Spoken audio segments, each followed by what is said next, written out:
Fadil, sini.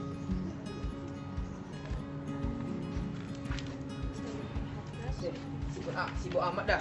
Ngapain? Lagi belajar nih buat besok. Besok apa? Ekonomi. Ekonomi. Materinya apa? Lembaga jasa keuangan. Salah satunya OJK kan ya? Iya. Bisa bantuin nggak? Kebetulan aku baru baca ini malam. Sini duduk. Oke. Coba aku jelasin ya. Ya. OJK. Kalau menurut aku, OJK itu adalah lembaga negara yang independen yang berfungsi untuk mengawasi setiap keluar masuk keuangan dan lalu lintas keuangan di Indonesia. Nah, jadi OJK ini dibentuk berdasarkan Undang-Undang Nomor 21 Tahun 2011. Nah, setiap lembaga kan pasti punya fungsi dan tugas kan ya. Iya. Nah, jadi aku bakal jelasin satu persatu. Kalau fungsi utama itu adalah melakukan fungsi pengawasan. Nah, jadi pengawasan ini sama siapa? Yang ngawasi itu sama BI. Jadi BI sama OJK ini akan saling bekerja sama untuk mengawasi perbankan di Indonesia. Nah, tetapi kalau BI ini kan cuma ngawasi perbankan doang. Nah, kalau OJK ini lebih luas dia aspeknya. Nah, dia bisa mengawasi IKNB. IKNB itu kayak leasing, pegadaian, koperasi. Nah, jadi nggak hanya bank doang. Yang lain-lain, IKNB dan pasar modal pun itu tetap diawasi oleh OJK di Indonesia. Nah, jadi kalau dari situ bisa kita simpulin kan tugasnya. Nah, tugas dari OJK itu adalah untuk mengatur dan mengawasi setiap lalu lintas keuangan di Indonesia. Jadi nantinya kita ini menjadi negara yang berintegritas ekonominya. Oh iya, OJK berdiri tahun berapa ya? Lupa. Oh, OJK. Tadi kan aku udah bilang, OJK itu dibentuk berdasarkan Undang-Undang Nomor 21 Tahun 2011 kan. Nah, berarti pencanangannya itu sejak tahun 2011. Nah, tapi kita tahu lah ya, di sini prosesnya panjang. Jadi proses setahun lebih, akhirnya tanggal 31 Desember 2012 baru resmi berlaku. Terus kan tadi aku ada baca kan, ada visi Iya. misinya. Terus bahasa itu agak ribet, bisa nggak kamu jelasin biar agak lebih Oh, yang ini? simpel gitu? Iya, ini.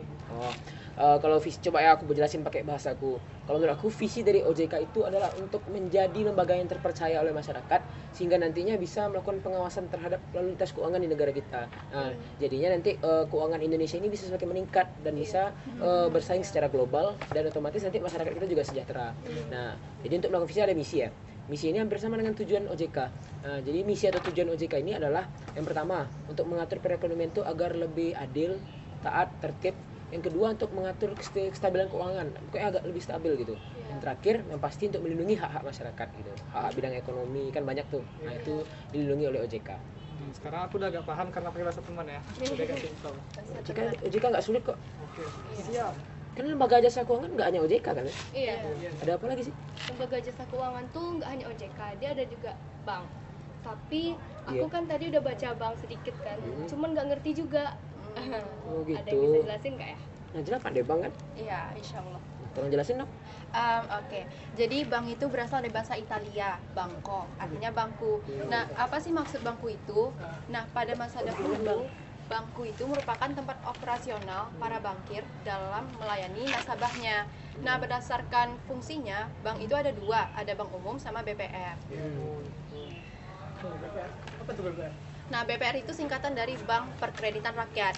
Jadi BPR itu merupakan bank yang melaksanakan kegiatan usahanya itu secara konvensional atau berdasarkan prinsip syariah dan tidak memberikan jasa dalam lalu lintas pembayarannya. Nah, BPR itu beda sama bank umum yang udah aku sebutin sebelumnya. Kalau BPR itu dia nggak kenal namanya simpanan giro, nggak kenal namanya valuta asing, kegiatan valuta asing, dan nggak kenal namanya peransuransian. Tunggu. Tapi aku pengen nanya nih, bedanya bank sentral sama bank umum itu apa sih? Nah, gini supaya Kansa gampang ngertinya. Ya. Kalau Kansa mau nabung, mau kredit itu ke bank umum, nggak bisa ke bank sentral. Bank sentral itu sendiri fungsinya itu untuk menstabilkan harga, ngestabilin suku bunga, ngestabilin pasar keuangan, stabilin pasar nilai tukar. Selain itu, bank sentral juga mencapai pertumbuhan ekonomi yang tinggi dan penggunaan tenaga kerja yang tinggi. Gitu. Oh, intinya kalau misalnya bank umum itu lebih ke nasabah-nasabah yang mau Nabung atau ya, kredit ya gitu. Gitu. Itu Bang padat dan jelas ya Bang ini. Iya. Ya, lumayan lah. Emang ini lembaga keuangan cuma bank? Oh enggak. Aku baru baca tadi malam ada juga yang non bank. Non bank apa aja Itu tuh? tadi yang disebut dengan IKNB, industri keuangan non bank. Jadi dia lembaga juga atau badan yang bisa melakukan kegiatan di bidang keuangan, tapi dia punya syarat, dia nggak bisa menerima dana dari masyarakat dalam bentuk rekening tabungan ataupun deposito. Jadi dia Gitu. punya syarat ya. Keren juga sih. Oh iya, Adil. IKNB tuh banyak kan jenis-jenisnya? Dia IKNB Apa aja banyak tuh? banget biasanya. ada asuransi, ada pegadaian, terus ada koperasi simpan pinjam juga termasuk, terus dana pensiun, masih banyak lagi sih.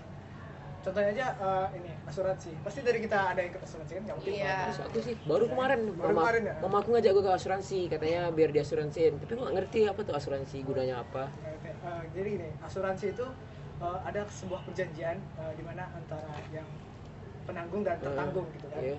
Jadi di situ yang tertanggung itu wajib memberikan membayarkan sejumlah premi ke yang Iya, penanggung. premi. Jadi nanti jika ada sesuatu yang terjadi, hal yang tidak diinginkan terjadi di masa depan, penanggung wajib menggantikan kerugian dari si yang tertanggung. Itu kayak jadi jaminan gitu ya. Jadi Iya, jaminan. Oh, jaminan gitu, ngerti. Gitu. Terus kan semalam mamaku ada gadain emasnya gitu kan. Masa Sekitar 100 gram lah ya. banyak Banyak terus bagi dong. Banyak kali. Banyak. Terus gimana sih sistematika waktu pendaftaran untuk menggadaikan emasnya itu? Sebenarnya kalau sistem di pegadaian itu cukup simpel sebenarnya. Jadi gini, kita tinggal datang ke kantor pegadaian. Terus kan ada petugasnya. Iya. Kita minta formulir untuk menggadaikan barang. Nah, terus kita isi, kita kasih data diri kita. Kemudian barang yang mau digadaikan, jangan lupa surat tanda kepemilikan karena itu jadi syarat utamanya biar nggak ada masalah kan. Terus setelah kita kasih, nanti mereka bakal ngasih lagi limit berapa kita bisa dikasih peminjaman dana. Kalau kita udah setuju, dia bakal ngasih surat bukti kredit. Disitulah tercantum semua data-datanya, kapan jatuh temponya, berapa dendanya, atau mungkin syarat dan ketentuannya juga ada di situ di baliknya. Jadi kalau kita telat didenda dong. Iya, ada juga denda tergantung. Hati-hati nanti jangan telat. Mama aku ngutang loh ya. Ya, tapi jangan telat. Didenda. Yang dibalikin. Oke. Kan tadi Fadil ada sebutin jenis KNB itu koperasi kan? Iya, koperasi. Akhir-akhir ini aku dengar Indonesia tuh kayak sebanyak gitu masyarakatnya yang menggunain koperasi. Iya. Kenapa bergabung gitu ya bergabung ke koperasi? Kenapa sih banyak masyarakat Indonesia itu yang gabung ke koperasi? Jadi Kamu kan, masuk koperasi? gini. Enggak. Kirain lu masuk gitu kan. Ya sih, kan juga. Kan di dalam UU nomor 25 tahun 1992 yang masih dipakai sampai sekarang, Iya. di situ koperasi itu disebutkan adalah sebuah badan yang beranggotakan perorangan atau badan hukum yang diperbolehkan untuk melakukan kegiatan di bidang keuangan berprinsipkan koperasi, namun memiliki perbedaan yaitu asas kekeluargaan. Asas Jadi family. ya di situ kelebihannya. Setiap keputusan itu demi kepentingan bersama, setiap keuntungan itu dibagi bersama. Makanya banyak yang mau join. Itu juga emang bagus banget ya untuk ekonomi yang nggak terlalu bagus atau Iya. golongan Iya. bisa semua golongan lah kayak. Iya. Semua sih. Iya. Tapi yang benar ke bawah itu terbantu. Terbantu dengan Iya. koperasi terbantu ya. banget. Itu juga sih. Ah. Materinya itu doang kan? 3 aja kan materinya besok. Iya, 3 aja. Lembaga keuangan. Udah pada paham nggak? Insya Allah. Iya ya, yakin ya. Tes coba. Tes, iya dites nih. Tes. Ini kan aku jelasin OJK nih. Oke, aku tes ya. Iya. Nggak bisa jawab was lo. Nah, jadi pertama aku mau nanya, apa ya? Bentar. Ini undang-undang yang ngatur tentang OJK apa? Biar aku aja. Oke, coba. Undang-undang yang ngatur OJK itu Undang-Undang Nomor 21 Tahun 2011. Enggak salah lagi. Iya. Tadi aku jelasin bank kan. Berarti aku nanyanya bank ya.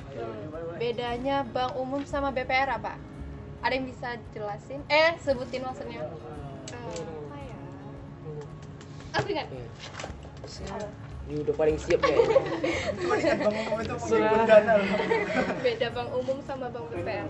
Kalau misalnya di bank BPR itu tidak ada valuta asing, terus tidak ada penggadaian dan tidak ada perasuransian. perasuransian, sorry maaf. Tidak ada perasuransian sama tidak ada apa ya, lupa.